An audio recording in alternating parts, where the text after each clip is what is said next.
You.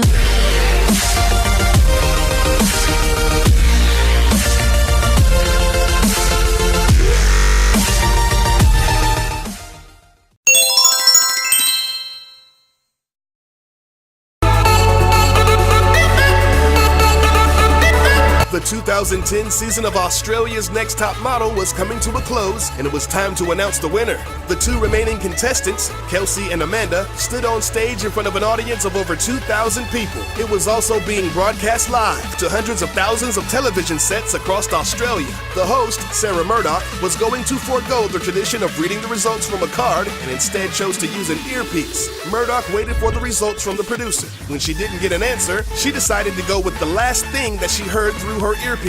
She announced that Kelsey was the winner. An overjoyed Kelsey started to thank all of the people who helped her on her journey as Amanda just awkwardly hung around waiting to be given direction. After about 45 seconds of celebration, Murdoch was then told via cue card that Amanda was in fact the winner. Apparently, her earpiece had lost communication with the show's producers, and the last thing she heard was Kelsey 1, Amanda 2.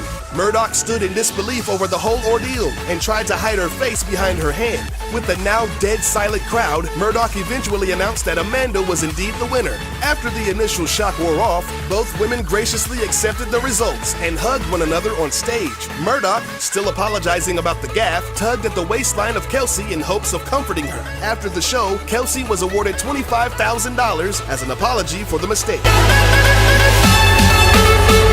You really need to be careful what you do on live TV. You never know when the camera is being pointed at you. BBC weatherman Thomas Schaffernacher learned that the hard way. In 2010, his co-anchor Simon McCoy was about to segue into the weather report. Before doing so, Simon dished out a little lighthearted banter towards Schaffernacher. He joked that the weather report would be 100% accurate and would provide all the detail that one could possibly want. The camera quickly cut over to Schaffernacher, who did not realize that he was being broadcast live. He was clearly seen raising his middle finger to McCoy in a well-understood gesture. Upon realizing his mistake, he pulled his hand back to awkwardly cover his mouth. During that split second, he jerked his hand around his face, not knowing what to do. The camera then returned back to McCoy, where he stated, "Every now and then there's always one mistake.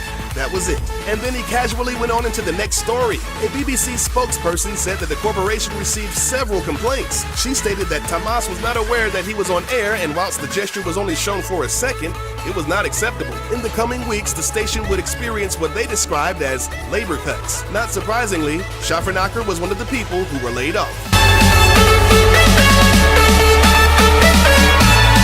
This was arguably the most epic nip slip of all time. Janet Jackson was the chosen artist for the 2004 Super Bowl halftime show. Millions of people across America tuned in and watched the performance live on TV. At the end of one of Jackson's medley of hits, pop star Justin Timberlake popped up through the floor and began singing his song entitled "Rock Your Body." The duet paraded across the stage while at the same time acting out sexually suggestive dance moves. As Timberlake sang his final line, "Gonna get you naked by the end of this song," he reached across Jackson's bosom and pulled off a part of her costume. Unfortunately, he exposed her right breast that was partially covered by a metal nipple shield. The camera quickly panned to the crowded stadium, but not quick enough. 140 million people saw the bare breast for about half a second, and a lot of them were furious. The FCC received nearly 540,000 complaints from viewers of the halftime show. The event also led to much media controversy and headlines in which it was sometimes referred to as Nipplegate. Jackson's representative explained the incident, saying Justin was only supposed to pull away the rubber bustier to reveal a red lace bra. The garment collapsed and her breast was accidentally revealed. Because of this wardrobe malfunction, the FCC has cracked down on incidents of indecent exposure on TV, increasing fines from $27,000 to $325,000. Jackson's nip slip also led to the widespread use of 5-second delays on most live broadcasted performances. Subsequently, Jackson's career would be affected by this incident, leading to her music being blacklisted from radio and television. AJ Clemente was a news anchor for KFYR of Bismarck, North Dakota. He was fired just after one day of work for uttering some extremely profane language live on air. Right before his co-anchor was set to introduce him, he whispers the words, Fucking shit. At that point, no one in the studio, not even his co-anchor, knew that his mic was live, transmitting the profanity to the homes of shocked viewers. AJ was trying to pronounce the name of London Marathon winner Sehingga. He couldn't figure it out and started cursing to himself out of frustration and nervousness. He didn't know until the third break that his potty mouth was caught live on TV. That's when the show's producer told him to go home for the day. The next day, he met with the studio manager and was fired for his live TV expletives. Videos of the incident made its way around the internet, which made him an overnight sensation. He was interviewed on The Today Show, Live with Kelly and Michael, and even The Late Show with David Letterman. After he made his rounds on the TV talk show circuit, he went home to New York and worked as a bartender for a while. He is now working as a media instructor for students who want to get into broadcast journalism. He's obviously teaching them what not to say while on air.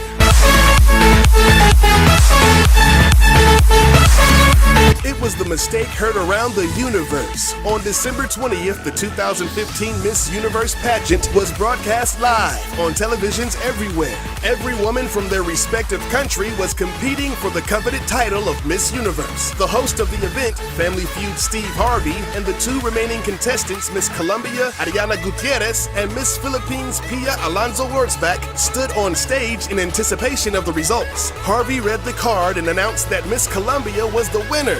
The crowd cheered, and the $300,000 diamond crown was placed upon her head. The problem?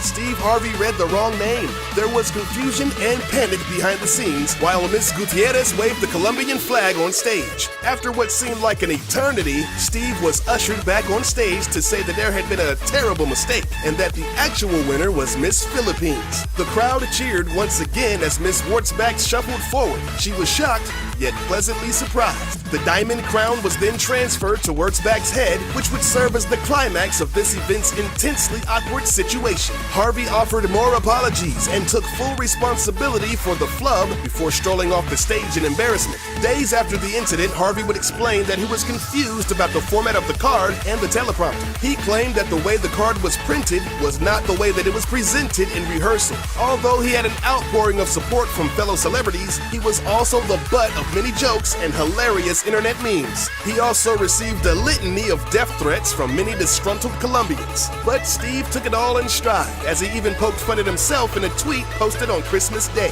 Harvey invited Miss Colombia on his talk show, where he got a little emotional and apologized profusely to her for his mistake.